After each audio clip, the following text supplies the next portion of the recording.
अगर आप जियोपॉलिटिक्स में थोड़ा भी इंटरेस्ट रखते हैं तो आपने स्पेशल रिलेशनशिप शब्द जरूर सुना होगा। ये टर्म किसी रोमांटिक मूवी का टाइटल नहीं बल्कि यूके और यूएसए के बीच गहरे डिप्लोमेटिक और स्ट्रैटेजिक टाइज का नाम है।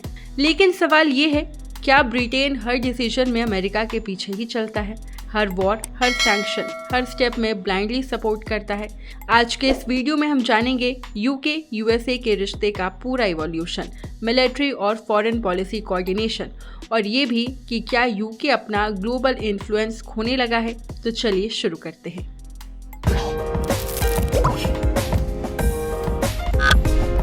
स्पेशल रिलेशनशिप की शुरुआत। स्पेशल रिलेशनशिप शब्द का पहला यूज 1946 में विंस्टन चर्चिल ने किया था, जब वर्ल्ड वॉर के बाद यूके और यूएस की टाइज और डीप हो गए थे। दोनों ने मिलकर नाजी जर्मनी के खिलाफ वॉर लड़ी और कोल्ड वॉर के टाइम में सोवियत यूनियन के खिलाफ अलायंस बनाया। उस वक्त से यूके और यूएसए ने इंटेलिजेंस शेयरिंग, मिलिट्री ऑपरेशंस और इकोनॉमिक पॉलिसीज में एक स्ट्रॉन्ग पार्टनरशिप बनाई। ये बॉन्ड सिर्फ स्ट्रैटेजिक नहीं था, इमोशनल और हिस्टोरिकल भी था। Same language, culture and global vision ने इन्हें और क्लोज किया।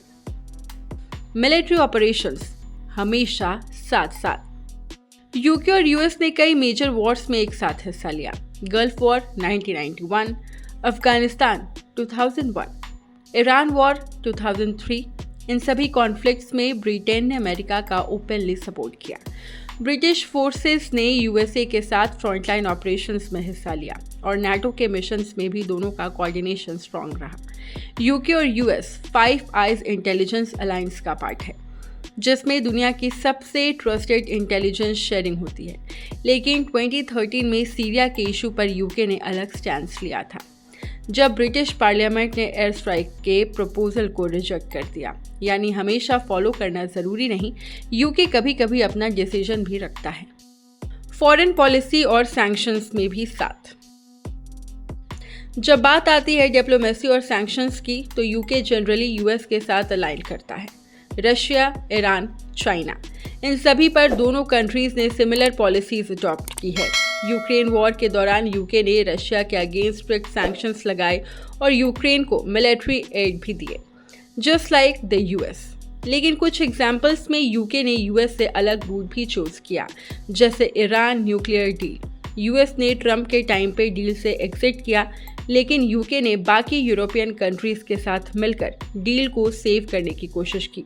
तो पिक्चर क्लियर है, यूके मोस्टली यूएस के साथ चलता है, पर हर वक्त नहीं। ब्रेक्जिट के बाद यूके की आइडेंटिटी क्राइसिस। ब्रेक्जिट के बाद यूके ने यूरोपियन यूनियन छोड़ दिया और तब से उनसे ग्लोबल स्टेज पर अपने आप को एक इंडिपेंडेंट पावर की तरह देखने की कोशिश की है।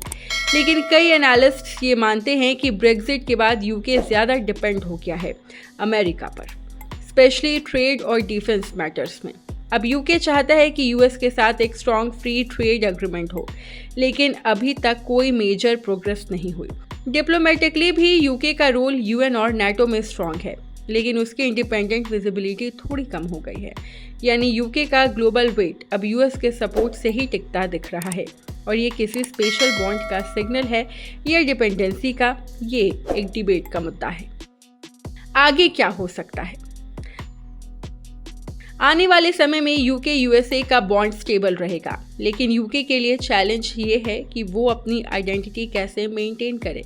क्या वो हमेशा यूएस के फुटस्टेप्स फॉलो करेगा या कभी कभी अपना अलग पोजीशन भी लेगा? एक्सपर्ट्स कहते हैं कि ग्लोबल ट्रस्ट तभी बनता है जब किसी कंट्री का इंडिपेंडेंट वॉइस होता है, और यूके के पास वो कैपेसिटी है। लेकिन अगर यूके हर बार यूएस के पीछे खड़ा दिखेगा तो उसका डिप्लोमेटिक वेट कम हो सकता है, स्पेशली ग्लोबल साउथ और यूरोप के सामने। तो फ्यूचर में यूके को डिसाइड करना होगा, लॉयल अलाई बन के रहना है या इक्वल पार्टनर की तरह उभरना है। यूके और यूएस के बीच के रिश्ते की गहराई किसी से छुपी नहीं है, लेकिन अब इस रिश्ते का बैलेंस अब टेस्ट हो रहा है। दुनिया रैपिडली चेंज हो रही है और इस नई जियोपॉलिटिकल एरा में ब्लाइंडली लॉयल्टी से ज़्यादा स्ट्रैटेजिक मैच्योरिटी ज़रूरी है। आपको क्या लगता है? यूके ग्लोबल लीडर बन पाएगा या सिर्फ यूएस का फॉलोअर ही बन के रह जाएंगे? कमेंट सेक्शन में अपने व्यूज़ ज़रूर बताएं और अगर वीडियो पसंद आई हो तो वीडियो को लाइक, शेयर, चैनल को सब्सक्राइब करना ना भूलें। Thanks for watching.